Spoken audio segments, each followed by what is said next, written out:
Good morning बच्चों। तो बच्चों आज हम लोग एक नया चैप्टर स्टार्ट करने जा रहे हैं जो हम लोग के लिए बहुत इंपॉर्टेंट है। ठीक है, हालांकि ये जो चैप्टर है बच्चों ये हम लोग एकदम बिल्कुल लास्ट में हम लोग पढ़ाते हैं क्योंकि ये चैप्टर बाकी किसी भी चैप्टर से जुड़ा हुआ नहीं है। ठीक है, जैसे हम लोग क्लास 12 में कैलकुलस पढ़ते हैं या एल्जेब्रा पढ़ते हैं तो हम लोग ये देखते हैं कि पूरा का पूरा कैलकुलस पार्ट जो है वो अलग है। ठीक है, और एल्जेब्रा पार्ट में अगर हम बात करें तो वेक्टर, 3D और प्रोबेबिलिटी एंड मैट्रिक्स डिटरमिनेंट आता है। तो बच्चों हम लोग यहाँ पर पढ़ने जा रहे हैं मैट्रिक्स डिटरमिनेंट, और ये चैप्टर बिल्कुल अलग है, यानी कि क्लास 11th में भी आपको इसके बहुत ही कम ऐसे कॉन्सेप्ट होंगे जहां पर आपको दिखेगा। तो ये चैप्टर बिल्कुल आइसोलेट है और आज हम इसको डिस्कस कर रहे हैं इसलिए क्योंकि ये मेंस के पॉइंट ऑफ व्यू से काफी इंपॉर्टेंट है। हर साल अगर हम देखें तो ऑन एवरेज मैट्रिक्स और डिटरमिनेंट के 2 से 3 क्वेश्चन पूछे जाते हैं और जो काफी आसान होते हैं, कॉन्सेप्चुअल बेस्ड, मतलब उसमें आराम से हम मार्क्स उठा सकते हैं। तो इसलिए आज हम लोग स्टार्ट करेंगे मैट्रिसेस, सारे बेसिक कॉन्सेप्ट बच्चों हम लोग डिस्कस करेंगे, सभी चीजें डिस्कस करेंगे एक एक करके। ठीक है, और होपफुली आप लोग का ये चैप्टर अच्छे से कवर हो जाएगा। यहाँ पर हम लोग ये कोशिश करेंगे। तो स्टार्ट करते हैं मैट्रिसेस में। तो बच्चों मैट्रिसेस की अगर हम बात करें तो मैट्रिसेस क्या होता है, ठीक है, और इसको कैसे लिखा जाता है, किस तरीके से हम इसको डिफाइन करते हैं, हम सबसे पहले उसकी बात करते हैं। तो मैट्रिसेस की अगर हम बात करें बच्चों तो यहां पर मैट्रिक्स को डिफाइन कुछ इस तरह से किया गया है कि मैट्रिक्स जो है ये एक्चुअल में अरेंजमेंट ऑफ एलिमेंट्स होते हैं। ठीक है, अरेंजमेंट ऑफ एलिमेंट्स। लेकिन जब मैं अरेंजमेंट की बात करता हूं तो अरेंजमेंट तो बहुत टाइप के होते हैं, परमुटेशन में भी हम लोगों ने नंबर ऑफ अरेंजमेंट पढ़ा हुआ है। लेकिन बच्चों यहां पर एक तरीके से देखा जाए तो अगर मेरे पास कुछ नंबर्स हैं या कुछ अल्फाबेट्स हैं, उनको अगर मैं किसी पर्टिकुलर ऑर्डर में लिखता हूं, ठीक है, और वो ऑर्डर मेरा अगर रेक्टेंगुलर या स्क्वायर बेस्ड होता है तो वो जो अरेंजमेंट है वो कहलाएगा मैट्रिसेस। यानी कि मैट्रिसेस बेसिकली क्या है, तो matrices is an arrangement of complex number. हो सकता है कि बच्चों ये जो वर्ड मैं आपको लिख रहा हूं कॉम्प्लेक्स नंबर, इसको देखकर थोड़ा सा कंफ्यूजन आपको हो कि सर यहाँ पे कॉम्प्लेक्स नंबर कहां से आ गया। तो एक बात मैं आपको बता दूं, कॉम्प्लेक्स नंबर का बस क्या सेंस है यहाँ पर जो मैं यूज कर रहा हूं वो ये है कि कोई भी अगर मैं नंबर की बात करता हूं बच्चों तो वो एक्चुअल में it is a part of a complex number. आपको माइंड में लगता होगा कि सर ये कैसे है, 1 2 3 4 कॉम्प्लेक्स नंबर है क्या? बिल्कुल एक ऐसा कॉम्प्लेक्स नंबर है जिसमें इमेजिनरी पार्ट 0। हम लोग क्लास 11th में ऑलरेडी कॉम्प्लेक्स नंबर पढ़ा हुआ है, और कोई भी कॉम्प्लेक्स नंबर बच्चों हम लोग का a आयोटा b के फॉर्म में लिखा जाता है। और जब हम यहाँ पर a प्लस आयोटा b लिखते हैं तो हम लोग का b 0 भी हो सकता है, नॉन जीरो भी हो सकता है। लेकिन सोचो अगर b 0 हो जाए तो हम लोग का जो कॉम्प्लेक्स नंबर है वो तो सिर्फ a की फॉर्म में होगा, और a की फॉर्म होने का मतलब वो 1 भी हो सकता है, 2 भी हो सकता है, 0 भी हो सकता है, -1 भी हो सकता है। यानी कि कोई भी रियल नंबर आप लिखते हो वो एक्चुअल में it is a part of a complex number. तो मैं उन सारे रियल नंबर को कंसीडर कर रहा हूं, ठीक है, इवन उनके साथ मैं इमेजिनरी नंबर को भी कंसीडर कर रहा हूं। ठीक, तो मैट्रिसेस क्या हो गया, it is a arrangement of complex number in A rectangular array of horizontal lines. ये क्या मतलब बनता है, तो भाई होता क्या है कि जब मैं मैट्रिसेस लिखता हूं, ठीक है, तो उसमें मैं एक हॉरिजॉन्टल लाइंस बनाता हूं और अपने एलिमेंट को मैं उस हॉरिजॉन्टल लाइंस में लिखता हूं। तो ये जो आपको दिख रहा है, ठीक है, ये एक हॉरिजॉन्टल लाइंस है जिसके लॉन्ग मैंने लिखा हुआ है A1 A2 A3। उसी तरीके से A4 A5 और A6 की बात करूं तो ये भी हम लोग का एक अनदर हॉरिजॉन्टल लाइन के लॉन्ग लिखा हुआ है। तो इस तरीके से हम लोग क्या लिख रहे हैं, अपने एलिमेंट्स को लिख रहे हैं। किस तरीके से, तो एक long horizontal lines and vertical lines. अब आप बोले सर वर्टिकल लाइंस क्या है, तो ध्यान से देखो, ये क्या रिप्रेजेंट कर रहा है, एक वर्टिकल लाइंस। यानी कि अगर मैं कोई भी मैट्रिसेस लिखूंगा तो उसमें कहीं ना कहीं हॉरिजॉन्टल लाइंस और कहीं ना कहीं वर्टिकल लाइंस होना ही है। यानी कि कोई भी मैट्रिसेस हॉरिजॉन्टल और वर्टिकल लाइंस के फॉर्म में लिख सकते हैं। तो हम लोग यहाँ पर जो भी मैट्रिसेस लिखेंगे उसमें हर एक एलिमेंट हम लोग का हॉरिजॉन्टल लाइंस के अलॉन्ग और वर्टिकल लाइंस के अलॉन्ग क्या होता है, अरेंज होता है। तो उसी को हम लोग कहते हैं मैट्रिसेस। मैट्रिसेस को बेसिकली जब भी हम मैथमेटिकली लिखते हैं तो एक सिंबल हम लोग यहाँ पर यूज करते हैं, वो सिंबल इस टाइप, या तो ये सिंबल हम यूज करते हैं या तो स्क्वायर वाला सिंबल यूज करते हैं। ठीक है, अक्सर तो हम लोग यही दो सिंबल से इसको रिप्रेजेंट करें। इन जनरल मैट्रिसेस जो होते हैं बच्चों, अगर मैं किसी मैट्रिसेस को लिख रहा हूं तो उसको हम लोग कैपिटल अल्फाबेट से रिप्रेजेंट करते हैं, जैसे capital A, capital B, capital C, capital D, capital X से रिप्रेजेंट करते हैं। ठीक है, तो मैट्रिसेस की अगर हम बात करें तो वो कैपिटल अल्फाबेट से रिप्रेजेंट होता है। ठीक है, और जब हम उसमें एलिमेंट की बात करें तो अक्सर हम जो एलिमेंट है बच्चों, हम एलिमेंट उसके जो है हमेशा स्मॉल अल्फाबेट से रिप्रेजेंट करते हैं। ठीक है, यानी कि हम लोग वहां पर जो भी बच्चों यूज करेंगे, ठीक है, वो स्मॉल अल्फाबेट ही यूज करेंगे। ठीक है, तो यहां पर हम लोग ये देखते हैं कि बच्चों जो भी मैट्रिसेस लिखना है, उसमें जो भी एलिमेंट लिखना है, हम उसको A1, A2, A3, A4, A5, A6 इस फॉर्मेट में लिखते हैं। ठीक है, नेक्स्ट अब देखो, जैसे यहां पर मैंने एक मैट्रिक्स लिखा हुआ है, उसका फॉर्मेट बनाया हुआ है, ये मैंने सिंबल यूज किया हुआ है, ध्यान से देखो, इसके अंदर 2, 3, 4, 5 को रखा हूं, तो ये क्या बन रहा है, एक मैट्रिसेस बन रहा है। यानी कोई भी अगर आप नंबर का अरेंजमेंट इस तरह से करते हो वो मैट्रिक्स बन जाता है। ठीक, लेकिन अगर मैं यहां पर ये लिख रहा हूं, ठीक है, ध्यान से देखना, अगर मैं ये लिख रहा हूं तो बच्चों ये मैट्रिसेस नहीं है। क्यों?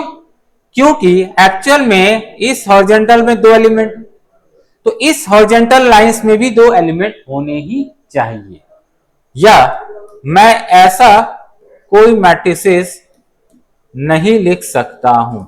ध्यान से यही मैट्रिक्स नहीं, क्योंकि किसी भी हॉरिजॉन्टल लाइंस की बात करें, नंबर ऑफ एलिमेंट हमेशा उसमें सेम रहेगा, सेम वर्टिकल लाइंस में है, कोई भी अगर vertical lines low, number of element हमेशा सेम रहेगा। ठीक है, तो मैट्रिसेस हम लोग इस फॉर्म में लिखते हैं। ठीक, अब हम लोग यहां पर कुछ टर्म को डिफाइन करते हैं, जैसे रो या कॉलम। हॉरिजॉन्टल एलिमेंट का जो अरेंजमेंट है बच्चों, उसको रो से कहा जाता है, डिफाइन किया जाता है, जैसे ये एक रो हुआ और एक ये रो हुआ। वर्टिकल अरेंजमेंट ऑफ एलिमेंट जो है उसको कॉलम से डिफाइन करते हैं, जैसे ये एक हो गया और ये एक हो गया। तो ये दोनों हमारे क्या रिप्रेजेंट कर रहे हैं, कॉलम को, और ये दोनों क्या कर रहे हैं, हमारे रो को। तो ये हम लोग का किसी मैट्रिक्स में प्रेजेंट है, आप चाहे किसी भी तरह का मैट्रिक्स लिखो, उसमें कोई ना कोई रो और कोई ना कोई कॉलम। नेक्स्ट, नोटेशन की अगर हम बात करें तो रो और कॉलम का क्या नोटेशन है वो बच्चों में हम लोग इस तरह से रिप्रेजेंट करते हैं इसको, जैसे एक मैट्रिसेस मैंने लिखा यहां पर 1, 2, 4, 3, 0, 2, 5, 6, 7। तो हॉरिजॉन्टल लाइंस के जो अरेंजमेंट है उसको हमने कहा first row, second horizontal line का जो अरेंजमेंट है उसको कहा R2 यानी कि सेकंड रो, और थर्ड हॉरिजॉन्टल लाइन के अरेंजमेंट को कहा R3 यानी कि थर्ड। सिमिलर वे से अगर मैं यहां पर फर्स्ट कॉलम यानी कि फर्स्ट मैं यहां पर बात कर रहा हूं कि फर्स्ट वर्टिकल लाइन के अरेंजमेंट उसको कॉलम 1 से, सेकंड वर्टिकल लाइन के अरेंजमेंट को कॉलम 2 से, और थर्ड वर्टिकल लाइन के अरेंजमेंट को कॉलम 3 से प्रेजेंट कर रहा हूं। नेक्स्ट जो इंपॉर्टेंट पॉइंट है बच्चों मैट्रिक्सेस में वो है ऑर्डर ऑफ मैट्रिक्स। चाहे हम मैट्रिक्स कैसा भी लिखें उसका कोई ना कोई बच्चों ऑर्डर होता है, मतलब हम उसमें नंबर ऑफ रो और नंबर ऑफ कॉलम फिक्स रखते हैं, चाहे वो हम एक रो और 10 कॉलम की बात करें, चाहे हम एक कॉलम और 10 रो की बात करें, कोई ना कोई उसमें ऑर्डर होता है। तो हम लोग का ऑर्डर एक्चुअल में क्या डिफाइन करता है, किसी भी मैट्रिक्स का जो ऑर्डर है बच्चों उसमें नंबर ऑफ रो और नंबर ऑफ कॉलम को डिफाइन करता है। मतलब अगर हम लोग किसी मैट्रिक्स का ऑर्डर लिखते हैं तो मुझे बस इतना ध्यान रखना है कि उसमें कितने रो हैं और कितने कॉलम, क्या एलिमेंट है हमें उससे मतलब नहीं, हमें क्या मतलब है, हमें सिर्फ मतलब है उसमें नंबर ऑफ रो और नंबर ऑफ कॉलम। ठीक है, तो जैसे कोई भी मैट्रिक्स का ऑर्डर को मैं जब लिखता हूं तो कुछ इस तरह से लिखता हूं कि अगर मान लो किसी मैट्रिक्स से मेरे m रोज है और n कॉलम, तो मैं उस मैट्रिक्स का जो ऑर्डर लिखूंगा वो m क्रॉस n लिखूंगा। इसका मतलब ये है कि जब ऑर्डर लिखा जाता है उसमें number of row into number of column लिखा जाता है, कभी भी इसको चेंज नहीं करना है। ये स्टार्टिंग से ही माना गया है कि हम ऑर्डर जब लिखेंगे तो नंबर ऑफ रो को पहले और नंबर ऑफ कॉलम को बाद। जैसे इसको रीड करने की बात करें तो हम इसको रीड करते हैं order of matrix m by n, वो भी लिख सकते हैं, m क्रॉस n भी लिखते हैं कभी कभी हम लोग, कभी कभी m बाई n भी लिखते हैं, ठीक। और जो ऑर्डर है वो एक तरीके से वो साइज ऑफ मैट्रिक्स को बताता है, क्योंकि जो ऑर्डर है वो एक तरह से ये भी बताएगा कि उसमें कितने एलिमेंट बिलोंग्स कर सकते हैं, है ना। तो यहां पर इसको हम लोग साइज ऑफ मैट्रिक्स से भी डिफाइन कर सकते हैं। जैसे एक मैट्रिक्स मैंने लिखा है 1 2 3 4 5 6 7 8 9, तो ध्यान से देखो इसमें मैंने यहां पर कितने रो यूज किए हुए हैं, 1 2 और 3, 3 रो है, 1 2 और 3, 3 कॉलम, यानी कि नंबर ऑफ रो 3 हो गए और नंबर ऑफ कॉलम भी 3 हो गए। तो जब मैं इसका ऑर्डर लिखूंगा तो ये लिखूंगा 3 बाई 3 का मैट्रिक्स, ठीक है। अब जैसे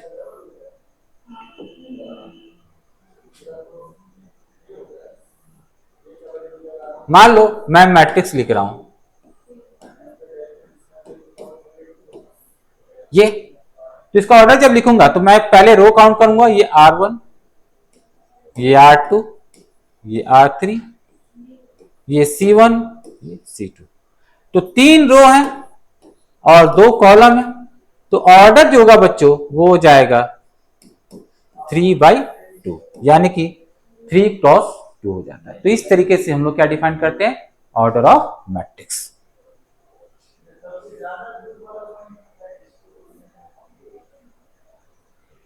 तो यहां पर एक और तरीका है जिससे हम लोग जनरली मैट्रिक्स को डिफाइन करते हैं, जिसको हम लोग कहते हैं कॉम्पैक्ट फॉर्म, यानी कि यहां पर हमें एलिमेंट लिखने की जरूरत नहीं है, मैं उसके एलिमेंट को एक अनदर वे से रिप्रेजेंट कर सकता हूं।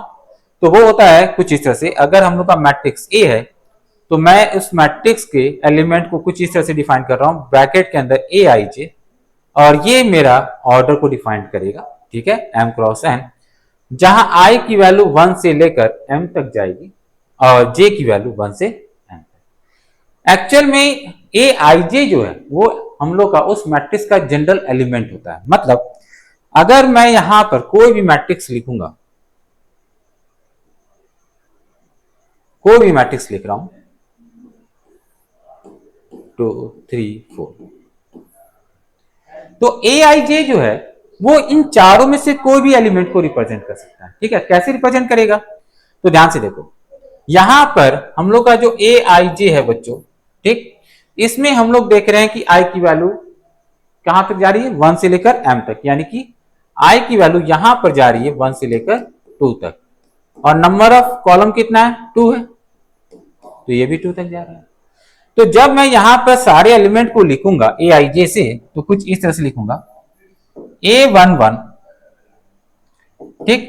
तो A11 क्या रिप्रेजेंट कर रहा है, तो A11 एक्चुअल में रिप्रेजेंट कर रहा है एक ऐसा एलिमेंट जो फर्स्ट रो और फर्स्ट कॉलम को, हमेशा ध्यान रखना ए आई जे में आई हमेशा रो को और जे हमेशा कॉलम को रिप्रेजेंट करता है, ठीक है। तो यानी कि जब भी मैं यहां पर कोई पर्टिकुलर एलिमेंट लिख रहा हूं तो मुझे देखना है कि वो किस रो किस कॉलम में आ रहा है। तो अगर मैं A11 की बात करूं तो ये हम लोग का 1 है, तो 1 हो गया।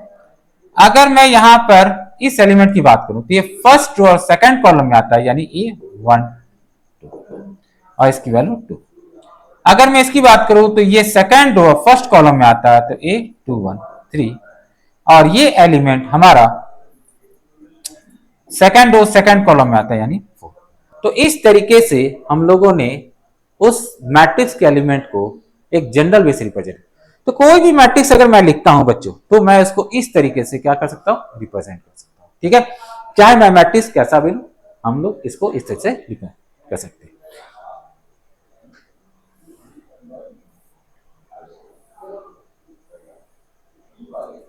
तो अब जैसे एक एग्जांपल मैंने लिया है, एक मैट्रिक्स लिया है ए 1 2 3 4 5 6, और इसका ऑर्डर डिफाइन करना है, बहुत ही सिंपल। इसमें नंबर ऑफ रो काउंट करो और नंबर ऑफ कॉलम, तो नंबर ऑफ रोज क्या है, 2 है, 1 और 2, और कॉलम की बात करते हैं 1 2 3, तो इसलिए ऑर्डर हो जाएगा 2 बाई 3,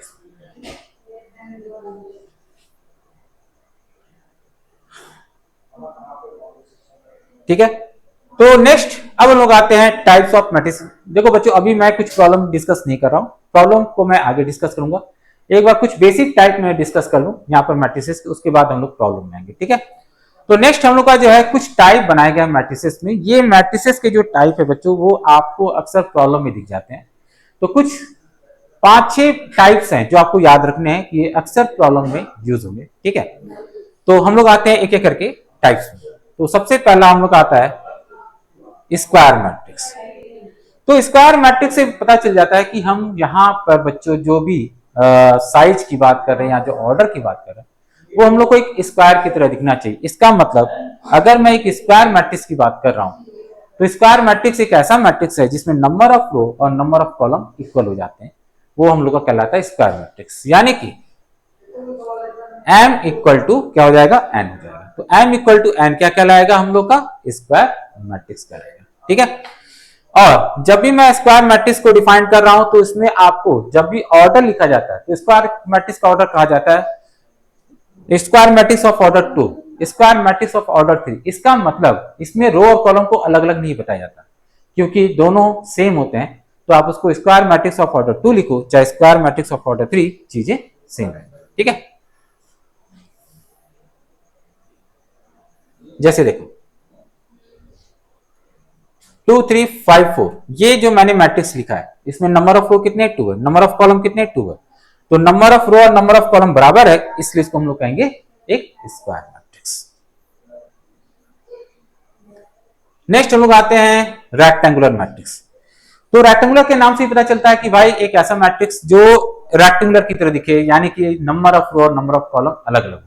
तो यहां पर खासियत यही है कि एक ऐसा मैट्रिक्स होगा जिसमें m और n कभी बराबर नहीं हो। लेकिन यहां पर यह नहीं मतलब होता कि रो ज्यादा होगा कॉलम से या कॉलम ज्यादा होगा रो से, ये हमें नहीं मतलब। लेकिन नंबर ऑफ रो और नंबर ऑफ कॉलम बराबर नहीं है, ठीक है। बस इस बात को ध्यान रखें।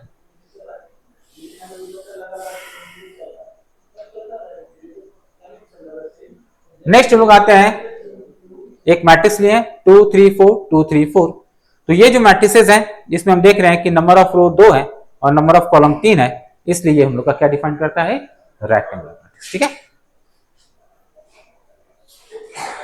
नेक्स्ट हम लोग आते हैं प्रिंसिपल डायगोनल। किसी मैट्रिक्स में अगर हम बात करें, अगर खासकर वो स्क्वायर मैट्रिक्स है तो उसमें हमेशा एक प्रिंसिपल डायगोनल बिलोंग्स करता है। और ये बहुत ही काम का है क्योंकि आगे भी कुछ मैट्रिसेस इसी के अकॉर्डिंग डिफाइंड होती है। तो हम लोग बात कर रहे हैं कि प्रिंसिपल डायगोनल क्या होता है। तो कोई भी अगर स्क्वायर मैट्रिक्स मैं लिख रहा हूं, ठीक है, जिसका ऑर्डर n है, ठीक, अगर मैं लेफ्ट से स्टार्ट करूं यहां से, ठीक, और राइट तक अप्रोच करूं डायगोनल के लॉन्ग, तो वो जो कहलाएगा वो हम लोग कहलाएगा प्रिंसिपल डायगोनल। लेकिन आपके माने सर इसको क्यों नहीं कहते, एक्चुअल में प्रिंसिपल डायगोनल हम ये भी कह सकते हैं कि ऐसा डायगोनल जिसमें सबसे ज्यादा नंबर ऑफ एलिमेंट बिलोंग्स करते हैं उसको हम लोग कहते हैं प्रिंसिपल डायगोनल। तो हो सकता है कि सर आप ये सोचो कि ये भी सर प्रिंसिपल डायगोनल नहीं, इसमें फिक्स किया गया है कि जो प्रिंसिपल डायगोनल होगा वो हमेशा लेफ्ट टू राइट डिफाइंड होता है, ना कि राइट टू लेफ्ट होता है। यानी प्रिंसिपल डायगोनल के एलिमेंट जब भी आपको कहा जाएगा तो ध्यान रखना ये आपको इसके लॉन्ग लेना है, ठीक है। दूसरी चीज, प्रिंसिपल डायगोनल में जितने भी एलिमेंट होंगे, चूंकि हम जानते हैं कि किसी मैट्रिक्स का जो जनरल एलिमेंट है वो aij से डिफाइंड होता है, लेकिन प्रिंसिपल डायगोनल के अलोंग जितने भी मैट्रिक्स एलिमेंट्स होते हैं बच्चों उसमें i हमेशा j के बराबर होता है। क्यों, कि ध्यान से देखो, ये फर्स्ट रो फर्स्ट कॉलम है i equal to j, second row second column i equal to j, third row third column i equal to j। यानी कि प्रिंसिपल डायगोनल के एलिमेंट को आइडेंटिफाई करने का एक सिंपल सा तरीका ये भी है कि जहां पर i इक्वल टू j हो वो हम लोग का कहलाएगा प्रिंसिपल डायगोनल एलिमेंट, ठीक है। सिंपल से कॉन्सेप्ट है। और प्रिंसिपल डायगोनल एलिमेंट हमेशा स्क्वायर मैट्रिक्स में ही प्रेजेंट होता है, कभी भी रेक्टेंगुलर मैट्रिक्स में नहीं डिफाइंड है, इस बात को भी ध्यान रखना। नेक्स्ट जो टर्म लोग यूज करते हैं मैट्रिसेस में वो है trace of a matrix. Actually बच्चों trace of a matrix and principal diagonal जुड़ा हुआ है एक दूसरे से। ट्रेस की जब हम बात करते हैं बस माइंड में ये चीज सेटअप रखो कि जो प्रिंसिपल डायगोनल के एलिमेंट होते हैं उनको अगर ऐड कर दोगे तो बन जाएगा ट्रेस ऑफ ए मैट्रिक्स। यानी कि simple sum of all the element of diagonal element of square matrix या principal diagonal element of square matrix उसको कहते हैं trace of a matrix A, ठीक है। तो अगर हम लोग का ए एक स्क्वायर मैट्रिक्स है तो ट्रेस जो डिफाइंड होगा वो ए आई की वैल्यू 1 से n। ध्यान से देखो आई है तो आई की वैल्यू 1 लोगे तो ये होगा 1 1, A 2 2, A 3 3, A 4 4, इस टाइप से मिलेगा एलिमेंट। तो ये सारे एलिमेंट जो है वो क्या है, प्रिंसिपल डायगोनल के एलिमेंट, यानी कि प्रिंसिपल डायगोनल के एलिमेंट को ऐड करने पे हमें क्या मिल जाता है, ट्रेस ऑफ ए मैट्रिक्स। ठीक है, हमें और किसी एलिमेंट से मतलब नहीं होता है। जैसे इस मैट्रिक्स में अगर हमें ट्रेस निकालना है तो मुझे कुछ नहीं करना है, इस डायगोनल के एलिमेंट को ऐड कर देंगे, 2 - 1 और 9, और इससे हमें मिल जाएगा 10। तो जो हम लोग को डिफाइंड कर रहा है principal diagonal of A element. ठीक है, नेक्स्ट हम लोग आते हैं डायगोनल मैट्रिक्स। तो बच्चों जैसे मैंने प्रिंसिपल डायगोनल डिफाइंड किया इसी वजह से, ताकि आपको डायगोनल मैट्रिक्स को समझने में आसानी हो। डायगोनल मैट्रिक्स के नाम से पता चलता है कि भाई एक ऐसा मैट्रिक्स जिसमें डायगोनल एलिमेंट में हम लोग को फोकस करना है। तो हम लोग कहते हैं कि एक ऐसा मैट्रिक्स जिसमें सिर्फ प्रिंसिपल डायगोनल एलिमेंट ही होंगे, बाकी सभी एलिमेंट जीरो होंगे, तो उसको हम लोग कहेंगे डायगोनल मैट्रिक्स। यानी डायगोनल मैट्रिक्स की जब हम बात करते हैं बच्चों, तो इस बात को ध्यान रखना है कि नॉन प्रिंसिपल डायगोनल एलिमेंट क्या होंगे, जीरो होंगे। इस बात को फोकस करो, ध्यान रखना, इसको छोड़ना नहीं है। All non principal diagonal element are zero. यानी कि अगर हम ए आई जी की बात करें तो अगर ए आई जे जीरो है तो इसका मतलब आई डोंट इक्वल टू जे, क्योंकि जब भी हम कोई भी नॉन प्रिंसिपल डायगोनल एलिमेंट लेंगे उसमें आई और जे बराबर नहीं होते, और उस केस में क्या होता है, वो जीरो होगा। तो जितने भी एलिमेंट आप देख रहे हो जो नॉन प्रिंसिपल डायगोनल एलिमेंट है सब जीरो है, और प्रिंसिपल डायगोनल एलिमेंट हम लोग का डिफाइंड है, तो उसको हम लोग कहेंगे डायगोनल मैट्रिक्स। डायगोनल मैट्रिक्स को जनरली बच्चों हम लोग जो है इस तरीके से भी लिखते हैं, इस तरीके से। ठीक है, डायग ऑफ A11 A22 A33, क्योंकि एक्चुअल में प्रिंसिपल डायगोनल एलिमेंट ही तो होते हैं डिफाइंड, बाकी सब तो जीरो होता है, इसलिए हम उसको इस फॉर्मेट में डिफाइन कर सकते हैं। ठीक है, तो बच्चों ये हो गया हम लोग का diagonal matrix. And last scalar matrix. तो स्केलर मैट्रिक्स की बात करते हैं बच्चों, तो हम लोग कह सकते हैं कि अगर हम लोग यहां पर अगर जो नॉन डायगोनल एलिमेंट है वो तो जीरो है, और जो प्रिंसिपल डायगोनल एलिमेंट है अगर वो सेम स्केलर क्वांटिटी से रिप्रेजेंट हो तो उसको कहेंगे स्केलर मैट्रिक्स। जैसे यहां देखो दोनों 2 2 है, ध्यान रखना दोनों बराबर होंगे तब ये स्केलर मैट्रिक्स है, अदरवाइज वो बन जाएगा डायगोनल मैट्रिक्स। ठीक है, अगर प्रिंसिपल डायगोनल के एलिमेंट इक्वल हो और नॉन जीरो हो तो उसको कहेंगे हम लोग स्केलर मैट्रिक्स। ठीक है, तो बस इसी चीज को ध्यान में रखना है और हम लोग को ये चीजें बतानी। तो आज के लिए बच्चे हम लोग यहीं रखते हैं, मैट्रिक्स में कुछ अदर टाइप्स में जिसको हम लोग नेक्स्ट क्लास में डिस्कस करेंगे और कॉन्सेप्ट को आगे बढ़ाएंगे। होपफुली आपको सब चीजें समझ में आ जाएंगी। तो आज के लिए इतना ही। Good night and have a nice day.